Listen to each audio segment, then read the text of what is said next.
네, 오늘 말씀의 제목은 삶의 자리에서 주시는 은혜입니다. 하나님께 나아가자라는 제목으로 우리 시편 120편부터 계속해서 시리즈로 살펴보고 있는데 오늘은 그 8번째 127편의 말씀입니다. 제가 앞서 이제 120편부터 쭉 말씀을 계속 복습해 왔는데 좀 많이 이렇게 복습이 되었다 보니까 이제 계속 반복하기보다는 바로 직전에 있는 말씀과 함께 또 생각하면서 가시면은 충분할 것 같습니다. 지난주에 나누었던 우리 126편의 말씀은 어떤 말씀이셨습니까? 거기서 보여주는 하나님은 회복하게 하시는 하나님. 시온의 포로를 예루살렘에 또 그 하나님의 약속의 땅에 돌아오게 하시고 또 그 가운데 여전히 또 그들이 감당해야 할 많은 현실적인 어려움들이 있는데 그러할 때 하나님께서 다시금 이 나라를 회복하여 주시옵소서. 시온의 포로들을 회복하여 주시옵소서. 또 하는 그런 기도와 함께 또 울며 씨를 뿌리러 나가는 자는 기쁨으로 단을 거두리로다 하는 그런 말씀을 나누었습니다. 즉 회복하게 하시는 과거에 회복하게 하시는 하나님의 은혜를 바라보면서 또 앞으로 이루실 하나님의 은혜를 소망하고 그 가운데서 기도하며 열심히 수고하며 애쓰라고 하시는 권면의 말씀이 우리가 시편 126편에서 있었던 것 같습니다. 그리고 나서 이제 127편의 말씀은 역시 126편의 말씀을 이어가고 있습니다. 그렇게 열심히 수고하고 눈물을 흘리며 씨를 뿌리는 그 가운데 결실을 맺어지는 것은 결국 사람의 노력에 달려있는 것이 아니라 하나님의 은혜다. 하나님의 주권적인 섭리하심이라는 것을 우리에게 말씀하고 있습니다. 특별히 오늘 말씀 속에서 보면은 이 삶의 자리를 강조하고 있는 것 같아요. 즉 성전에 올라가는 노래의 일부로서 이 시편이 있지만 분명히 또 앞에 지금까지 나눴던 말씀 속에서 보면은 이 세상에서 갈등과 적대적인 그 세력들이 있는 가운데서 힘들고 고통스러운 가운데 하나님을 사모하며 하나님의 예배 자리에 나오는 그런 순례자들의 또는 성도들의 마음이 지금까지 표현되어 있었습니다. 그런데 하나님의 은혜는 결코 그 예배의 자리, 성전으로만 국한되지 않는다라는 거죠. 오늘 말씀 속에 보면은 사람들이 일하고 있는 수고하고 애쓰는 그 삶의 자리, 또 3절로 5절에서는 가정에서의 자녀들의 문제, 이런 모든 우리의 삶의 자리가 다 하나님의 주권 아래에 있고 그리고 거기에서도 하나님의 은혜가 필요하다라는 거죠. 그래서 127편은 앞서 126편까지가 그 하나님 앞에 예배하는 하나님과 함께하는 하나님의 임재의 자리를 사모하며 나오는 그런 말씀이라고 한다면 이제 이 127편에서는 그 예배의 자리에서 눈을 돌려 삶의 현장을 바라보게 합니다. 그래서 1절로 2절에 특별히 삶의 현장을 이야기하고 있고 물론 3절로 5절에서도 삶의 현장을 같이 이야기하고 있습니다만은 1절로 2절에서는 일하며 수고하는 그 일터라고 한다면은 3절로 5절에서는 이 가정으로 우리 눈을 돌리게 하는 거죠. 그런데 1절에서 2절에서 우리가 눈에 띄게 나타나는 말씀은 바로 우리의 수고가 헛되다라고 하는 그런 말씀입니다. 1절과 2절 상반부까지 보시면요. 이 헛되다라고 하는 말이 반복되어지는 것을 알 수가 있습니다. 여호와께서 집을 세우지 아니하시면 세우는 자의 수고가 헛되며 여호와께서 성을 지키지 아니하시면 파수꾼의 깨어있음이 헛되도다. 너희가 일찍 일어나고 늦게 누우며 수고의 떡을 먹음이 헛되도다. 헛되고 헛되다라고 하는 전도서를 연상시키게 하는 그런 말씀이 나오는 거죠. 그런데 여기서 말씀하고 있는 이 헛되다라고 하는 것은 전도서와는 약간 그 맥이 다릅니다. 전도서는 이 세상의 어떤 부질없음, 허무함을 이야기하는 그 가운데에서 또 그 이면에 하나님을 바라보게 하는 그런 취지인데 오늘 말씀 자체는 그 수고하고 또 애를 쓰는 것이 헛되다 그 자체가 부질없다라고 하는 그 얘기를 하는 게 아닙니다. 집을 세운다라고 하는 것은 무슨 뜻입니까? 그 각 사람이 자기에게 주어진 그 가정을 일구기 위해서 또 그 가정이 평안하고 안정하게 살 수 있도록 또 개별적으로 사업을 하고 일을 하는 그런 모습들이라고 할 수 있겠죠. 성을 지킨다라는 것은 어떤 의미입니까? 또 개인, 또 가정의 범위를 넘어서 이 공동체, 또 지역 사회, 나라의 방어, 공동체의 안녕을 지키기 위하여서 사람들이 감당하고 있는 그런 일들을 이야기한다고 할 수 있겠습니다. 그래서 가정을 지키기 위하여서, 또 나라와 이 사회의 안녕을 위하여서 아침 일찍 일어나서 늦게 눕기까지 밤낮을 가리지 않고 열심히 수고하는 모습을 이야기하는데, 그렇게 열심히 수고하는 것이 헛되다라고 하는 것이 아니라 그 앞에 전제가 있죠.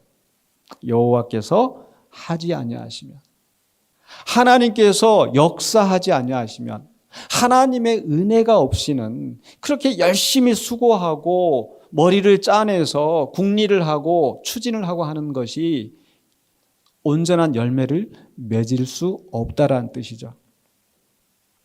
아마 요즘 말로 좀 바꿔서 해본다면은, 내가 아무리 대출을 받아서 집을 사고 그 이자를 갚아가면서 원금을 갚아가면서 그렇게 수고하고 일을 해서 소득을 일구어내고, 또 내가 더 나은 직업을 갖기 위해서 자격증을 따고 사업을 벌리고 이렇게 해도 하나님이 함께 하시지 않으면 소용이 없다라는 뜻이죠.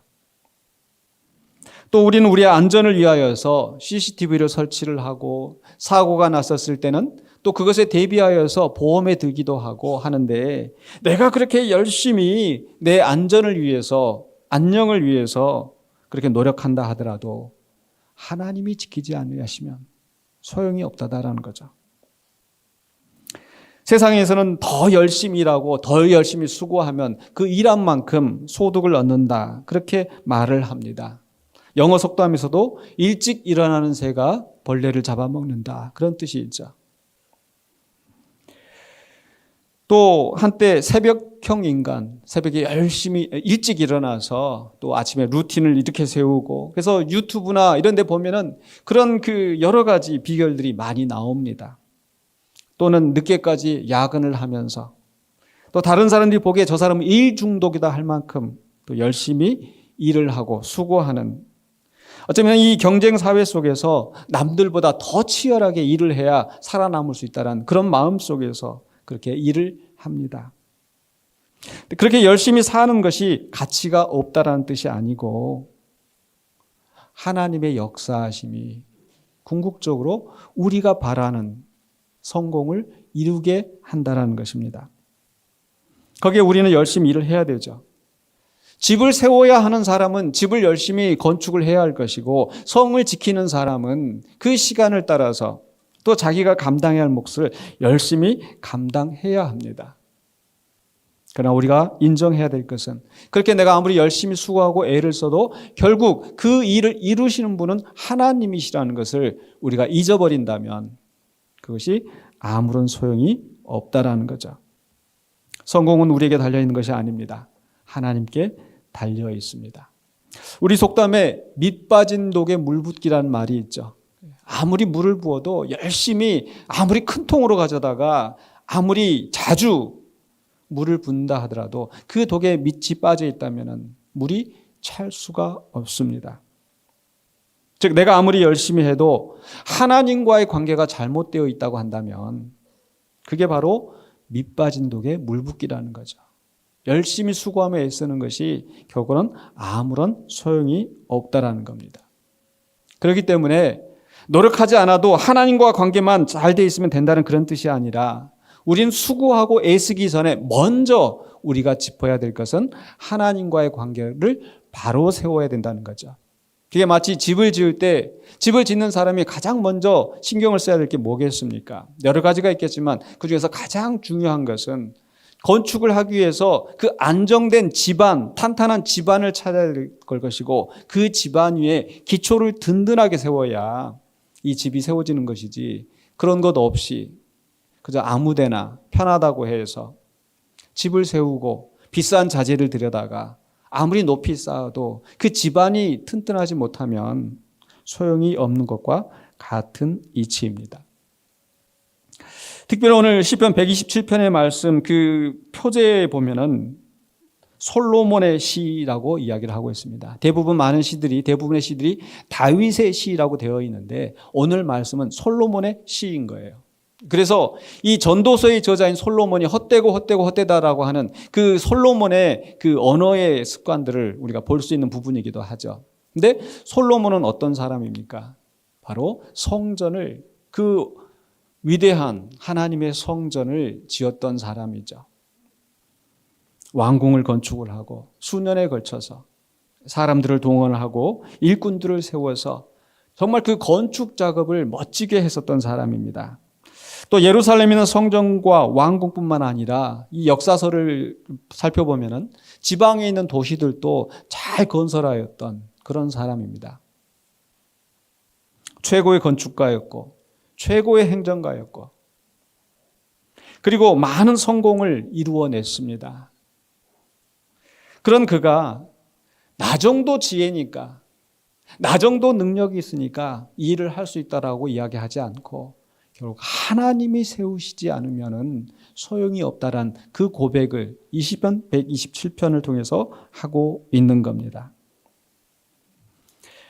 결국 아무리 우리가 수고하고 애를 쓴다 하더라도 하나님 없이는 무익하다라는 거죠.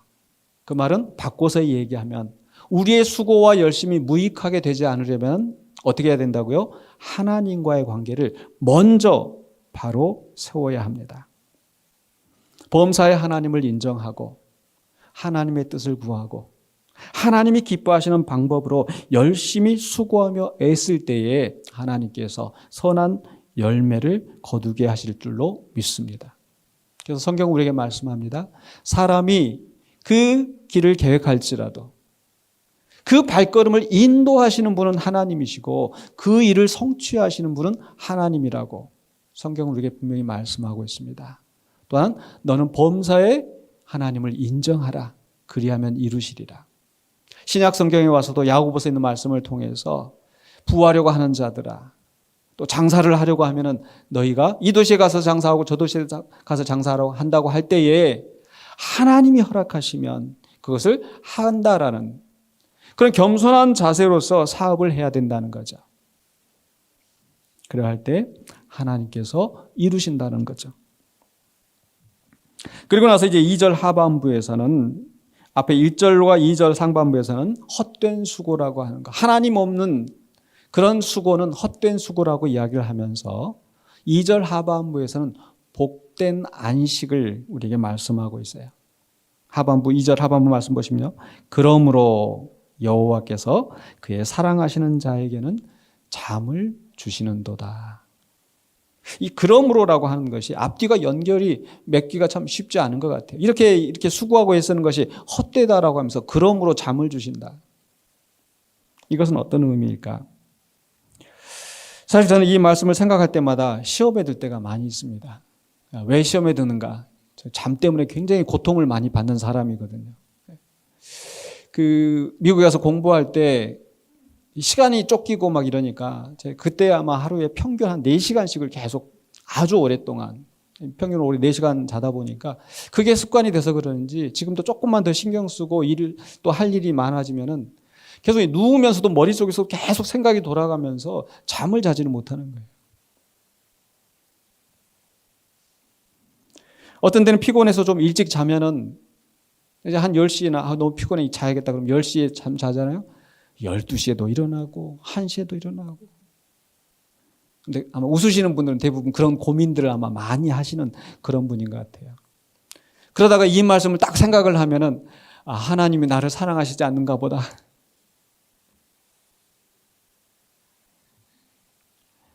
여기서 하나님이 잠을 주신다라고 하는 것은 단지 깊은 잠에 수면에 빠지게 하신다라는 그런 뜻이 아니라 우리 하나님은 우리의 평안한 안식을 보장하시는 분이시다. 중요한 것은 우리가 그 하나님을 신뢰하는가?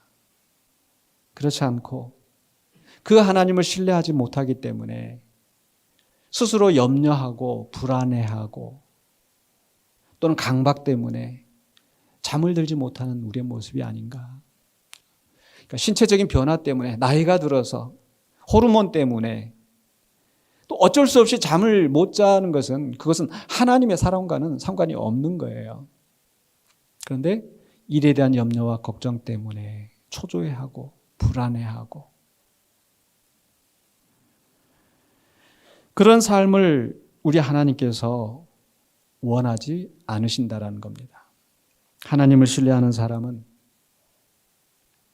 기어이 내가 안 자고 지켜야 된다.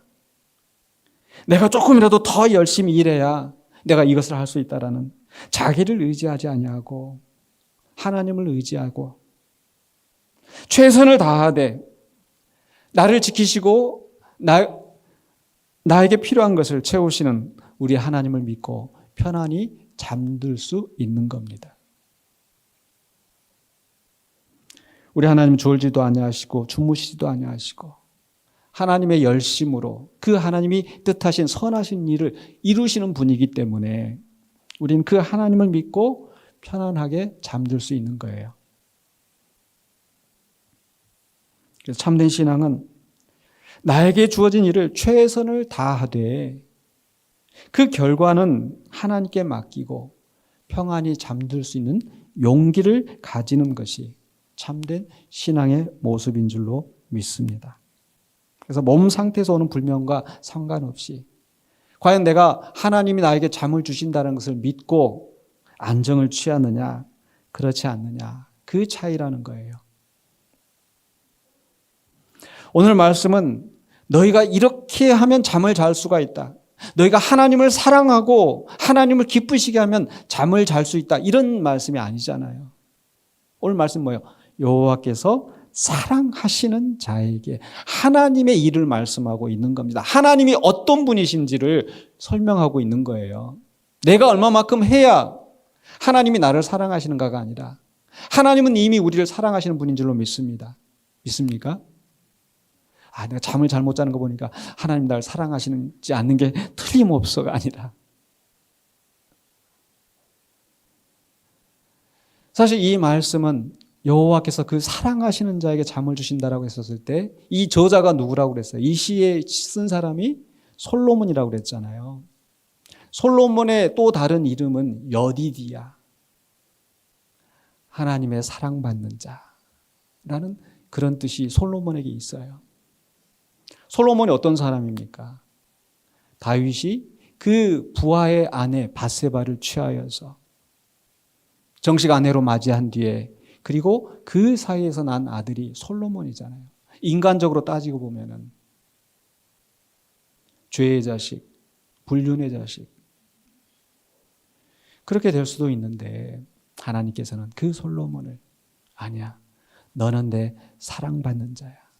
내가 너를 사랑해. 라고 하시면서 그 이름을 여디디야라고 해주셨고 그래서 솔로몬은 오늘 이 시 가운데서 나는 하나님께 사랑받는 자이고 내가 아무리 열심히 수고하고 애쓴다 하더라도 그것이 내 노력의 결과로 얻어지는 것이 아니라 하나님의 사랑 가운데서 그 결과를 이루는 것이고 그리고 그 안에서 내가 하지 못할 일을 때문에 걱정하고 애쓰면서 두려워하는 것이 아니라 나는 하나님을 믿기 때문에 평안히 잠을 들 수가 있다라고 하는 그런 신앙의 고백을 하는 겁니다. 믿습니까? 우리 자신들 어떨까요? 여러분 사랑받는 자입니까? 아닙니까? 사랑받는 자예요. 뭘 보면 알 수가 있어요? 내가 주님을 믿는다라는 거. 하나님께서 그 아들을 왜 보내셨다고요? 하나님이 세상을 이처럼 사랑하사. 우리가 하나님을 알기 전에, 우리가 하나님을 사랑하기 전에 하나님이 먼저 우리를 사랑하셔서 그 아들을 보내시고 그 주님을 믿게 하신 거예요. 그렇기 때문에 내가 예수를 믿는다면은 내 자신은 하나님 앞에 사랑받는 자이고 하나님께서 나에게 평안과 안식을 주시는 분인 줄 믿으시기 바랍니다. 그래서 그것을 믿고 결국 내 마음가짐을 어떻게 하느냐, 그게 중요한 거예요. 일반 사람들도 그 잠에 대해서 저는 이제 잠 때문에 저는 이제 가장 큰 문제 중에 하나가 이제 잠인데 그래서 이제 유튜브나 이런 거 나오면은 아주 유심히 좀 살펴봅니다. 어떻게 하면 잠 좀 잘 잘 수 있나. 근데 최근에 재밌게 본 그 유튜브 중에 하나가, 저도 이제 아까 새벽에 깨는 것 때문에 힘들다고 그랬었잖아요. 근데 그분이 이제 그 얘기를 하는 게, 이 새벽에 깨서 절대 시계를 보지 말라는 거예요. 보통 새벽에 깨는 사람, 저는 항상 그랬어요. 새벽에 깨면 어때요? 머리 맞추든지 시계든지 이렇게 보고, 몇 시야? 또 1시네? 3시야. 그럼 어때요? 그 순간부터 좀 짜증이 나고 스트레스를 받게 되고 잠을 또 못 자는 거예요. 근데 그분이 하는 얘기가, 절대 밤중에 일어나면은 시계를 보지 말아라. 알람을 맞춰놨으면 그 알람에 맞춰서 일어나면 되는 것이고, 무슨 얘기냐면은, 괜히 우리는 우리의 마음가짐, 우리의 생각을 어떻게 하느냐에 따라서 사실 그것 때문에 더 초조하고 더 불안하고, 그래서 우리 잠을 놓칠 수가 있다는 거죠. 잠 들면서 또 이게 불면을 이기려고 하면은 어떤 게 있냐면은, 잠 들었어요, 누웠어요. 근데 잠이 안 오고 말똥말똥해요. 그럼 자야 되는데 하면 어때요? 더 잠이 와요, 안 와요? 안 와요. 그러니까 내 마음을 어떻게 하느냐에 따라서 이 잠드는 것도 달라진다고 하잖아요. 그러니까 우리는 신앙인들은 어떻게 해야 돼요? 하나님이 그 사랑하시는 자에게 잠을 주신다고 하였죠. 선언이에요. 이건 선언. 너희들 잠 자려면 이렇게 해야 돼라고 우리한테 명령하시는 말씀이 아니라, 사랑하시는 자에게 잠을 주신다. 그럼 나는 어떻게 해요? 나는 그 잠을 받았다. 근데 다만 잠이 안 오는 것은 내 몸 때문이고 상태 때문이고, 그럼 좀 마음 편안하게 가지면은 우리 하나님 주시는 그 잠, 그 은혜를 누리게 될 줄로 믿습니다. 그런데 내가 불안해서, 내가 초조해서, 내가 더 열심히 노력해야 이루어지는데, 나를 의지하고 하다 보니까 불안하고 염려가 되고, 그것 때문에 잠을 들지 못한다면 그것은 바람직하지 못하다라는 겁니다. 우리는 하나님의 사랑받는 자이고, 하나님 그 사랑하시는 자에게 잠을 주신다고 약속하신 것을 믿으시기 바랍니다. 그리고 나서 이제 3절로 5절에서는 가정으로 시선을 돌립니다.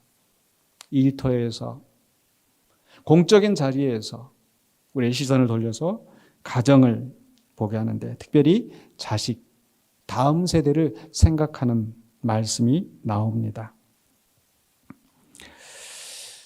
먼저 3절에서 이렇게 말씀합니다. 보라, 자식들은 여호와의 기업이요 태의 열매는 그의 상급이로다.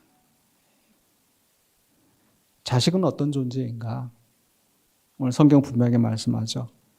여호와의 기업이다.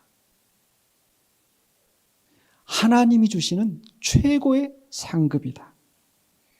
물론 자녀를 갖는 것은 이 자녀만 봐도 얼마나 예쁘고 귀엽고, 저도 우리 아이를 막 태어나가지고, 큰애 태어나가지고 집사람하고 저하고, 어쩜 이렇게 얘가 예쁠 수가 있냐.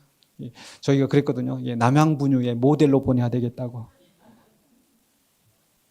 저희 동서가 모델 다 뭐라고 다 핀잔을 주시는데, 그래도 상관없어요. 우리 이뻐요. 너무 이뻐요. 근데 좀 시간이 지나고 나면 어떻습니까?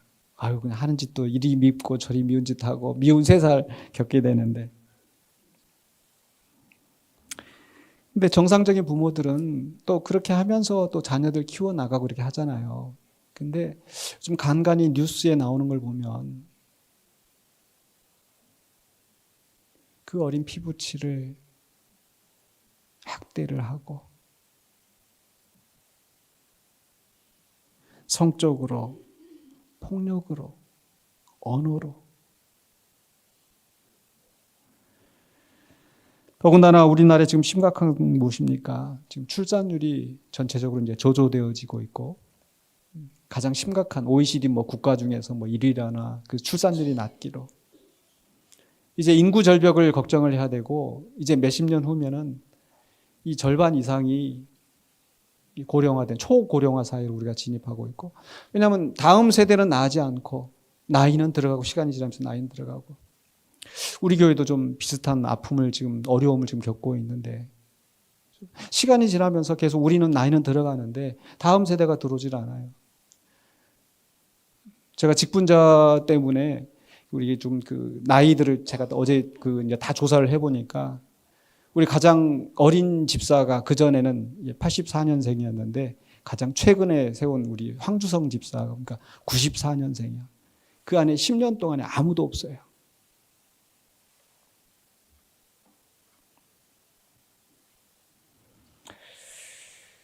근데 이렇게 인구 절벽을 겪는 이유가 사람들이 자녀를 부담으로, 짐으로 생각을 하는 경우가 많은 것 같아요. 자식을 낳으려면 그 자식을 돌보는 데 돈이 들어가고 교육을 시켜야 되고, 특히나 요즘 SNS가 많이 발달하면서 사람들이 자기가 하고 있는 그 행복한 삶을 거기다 내걸고 그걸 보면서 또 비교하고 맛있는 음식 먹고 좋은 데 여행 다니고 최고의 명품을 걸치고 멋진 집을 사고 가치관이 거기에 꽂히다 보니까 오히려 자녀는 짐이 되는 거예요. 그래서 나온 게 뭐냐면은 딩크족이라고 들어보셨나요? 딩크, D-I-N-K라고 하는 딩크족. 우리나라뿐만 아니라 좀 세계적으로. 그래서 딩크가 무슨 뜻인고 하니 더블 인컴, no kids.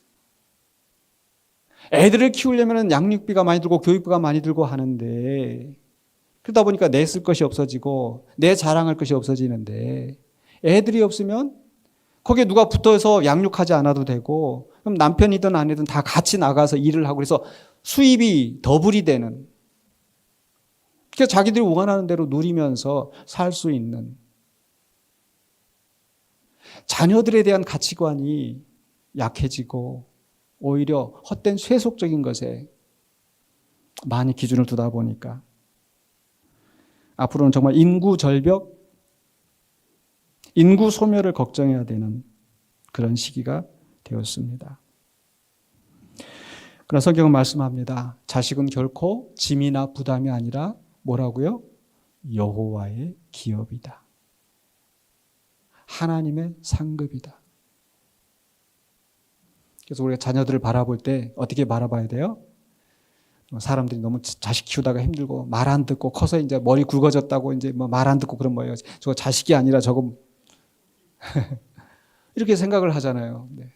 그게 아니고 자식은 여호와의 기업이다.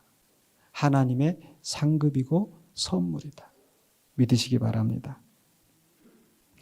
특별히 127편 4절로 5절 상반부에서는 젊은 자의 자식은 장사의 수중에 화살 같으니 장사의 수중에 화살 같은 그 자식들 이것이 그 화살통에 가득한 자는 복되도다.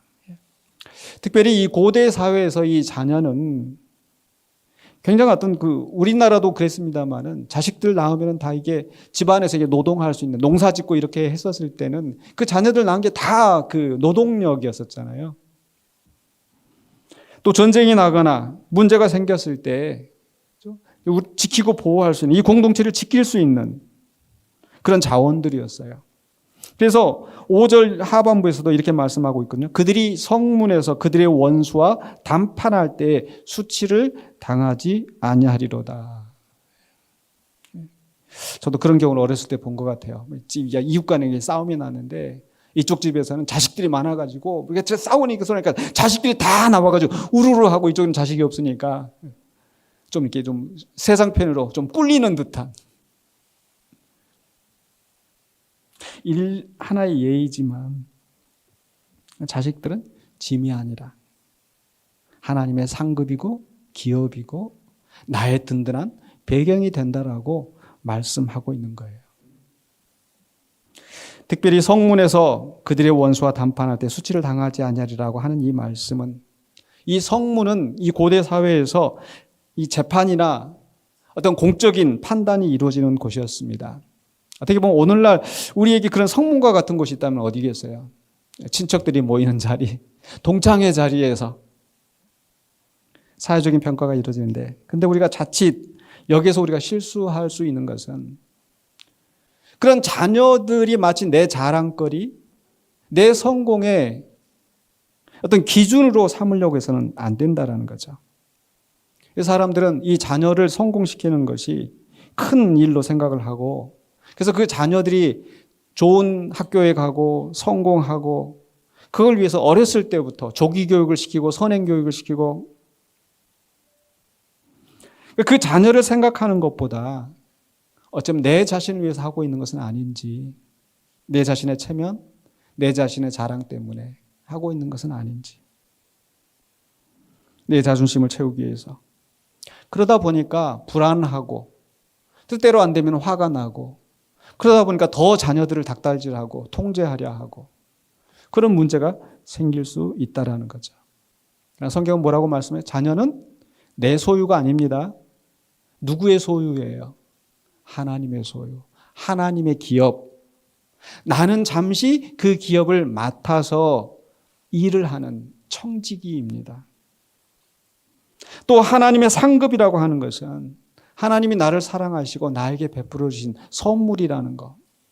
그래서 우리는 어떻게 해야 돼요? 자녀들을 바라볼 때 감사하고, 또 청지기 의식을 가지고 이 자녀들을 어떻게 하나님의 뜻에 합당하게 키워나갈 것인지, 내 자랑의 도구가 아니라, 내 영광의 수단이 아니라 하나님의 영광을 위하여서 하나님의 뜻에 합당하게 이 자녀들을 키워나가야 될 줄로 믿습니다. 자녀는 소유가 아니라 사명입니다. 근데 또 우리들 가운데서는 이미 내 자녀들은 다 성인이 되었고 독립하였고 그런 분들이 참 많이 있습니다.